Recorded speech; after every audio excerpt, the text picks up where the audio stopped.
Почитувани пријатели, би сакал да споделам една прекрасна вест со сите вас. Во деновите кои што следат има добри пријатни вести за македонските граѓани. Дополнително позитивно ќе се изненадите. Ајдете тоа да зборуваме. Ајде за убави работи да зборуваме. Ајде да се веселиме. Ајде за убави работи да зборуваме. Ветивме и остваруваме.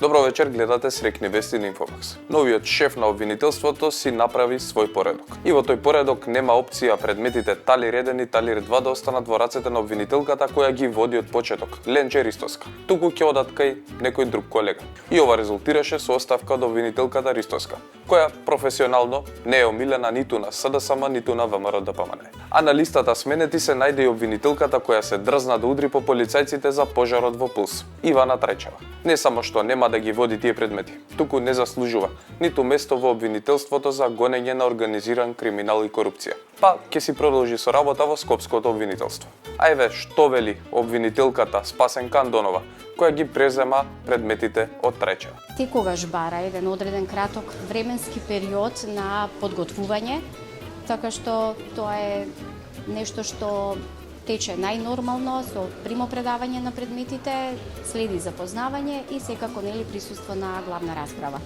Впрочем и вчера се одржуваше главната расправа која што течеше непречено во поглед на доказната постапка и таму е веќе динамиката во многу понапредна фаза и верувам дека дадените термини ќе овозможат и неправосилно завршување на таа постапка. Обвинителството во секој случај кога поднесува обвинение, значи дека е сериозно убеден во доказите со кои што располага и кои што понатаму во текот на судската постапка ќе треба да бидат презентирани.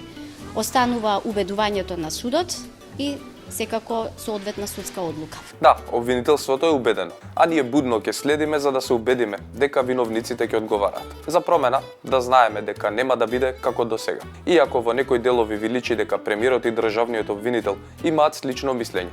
Оставете на времето, може било само случајно. Има нешто што кога премиерот ќе ја спомене нафтата магично скока цената. Не научи дека не треба да го прави тоа.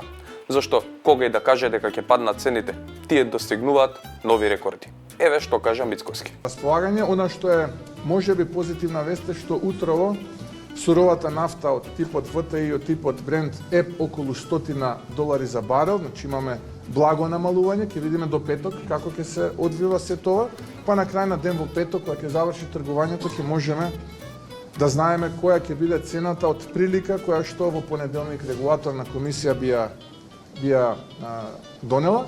И врз основа на тоа ќе носиме одлука за време на викендот, ако треба воредна седница на владата ќе свикаме и тоа ќе го направиме. И еве што се случува еден ден подоцна. Цените на нафтата скокнаа. Пофер би било да се каже дека цените варираат и дека едноставно не може да се предвиди ниту една секунда. Но зошто да се каже тоа? Кога може привидно да се смират граѓаните и потоа да дојде ценовен бум. И да, навистина постои алатка за намалување на акцизите или дополнително да се намали ДДВ. Но за тоа треба да почекаме.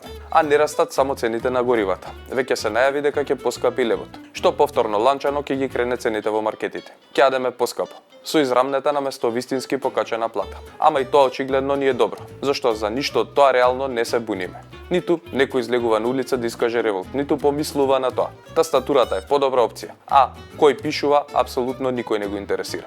А и не треба, зашто интернетот едноставно не е местото каде што треба да се искаже револт за работи кои се од животно значај. СДСМ, партијата со рейтинг од 5%, која треба да е опозиција, ќе излезе на терен и ќе ги убедува граѓаните дека треба да се внесат бугарите во уставот. А еве што на тоа ќе рече Мицковски. Тоа е позната реторика сега, што да коментирам кога веќе сум ја коментирал многу пати во минатото.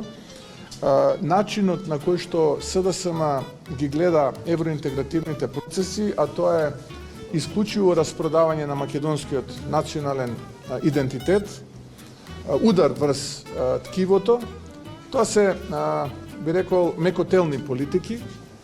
Тие се мекото ткиво на македонскиот идентитет и на тој начин ја загрозуваат целата онаа стратегија која што ние како влада ја градиме. За жал, следбениците на живковизмот во Бугарија денеска слават што имаат вакви политичари во Македонија кои што се уште се активни, како луѓето од опозицијската СДСМ, кои што мислат дека на овој начин ќе привлечат некакво внимание, но тие се само обичното меко ткиво на македонскиот идентитет. А и зошто би коментирал поинаку? На крајот, тие од таа СДСМ се виновни што успеа да остават Македонија без опозиција. Да бидат партнер на оваа власт, која граѓаните не ја бираат зашто се задоволни, туку едноставно затоа што немаат друг подобар избор. А зошто е тоа така? Еве ги изјавите на лидерот на опозицијата Венко Филипче. Ама напатениот народ и работниците кои едва и врзуваат крај со крај, со ниски плати и високи цени, не можат, и не смеат, и нема да чекаат. За спас, многу наши граѓани ќе бидат принудени, као што тоа веќе го прават, да вадат бугарски пасоши. Ќе останеме и без држава, и без народ. Целта е тие да си делат криминални тендери, да грабаат народни пари, а народот да пати и да плати. И тоа така со децении. Се потврди тоа што го говоревме во изминатиот период, дека Мицкоски ја турка земјата во изолација и работи за странски интереси, преку српски, унгарски, се до руските интереси. Мицкоски е прокси руски играч. ВМРО, организираната криминална група, е тројански конј на поделбите на македонското национално ткиво. Мицкоски клечеше и молеше за власт, лажејќи го народот дека ќе го врати името, а сега поради него Македонија е таа што е на колено.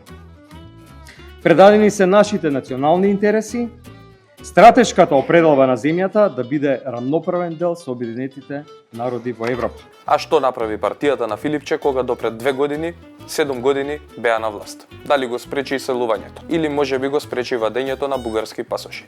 Не, затоа што тоа не беше приоритет, туку беа други работи. А доколку сака, може исто како што може и актуелната власт.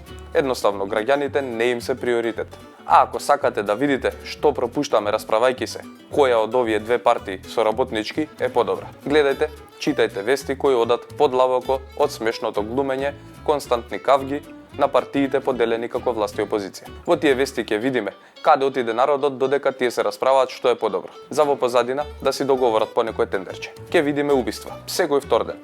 Ќе видиме малтретирање, брутално газење со автомобила, потоа и претепување. Или ќе видиме ментален крах на еден народ кој секојдневно бара подобро од државата, наместо да се потруди. Станавме агресивна нација, за која ќотекот, пиштолот и ножот се секојдневие.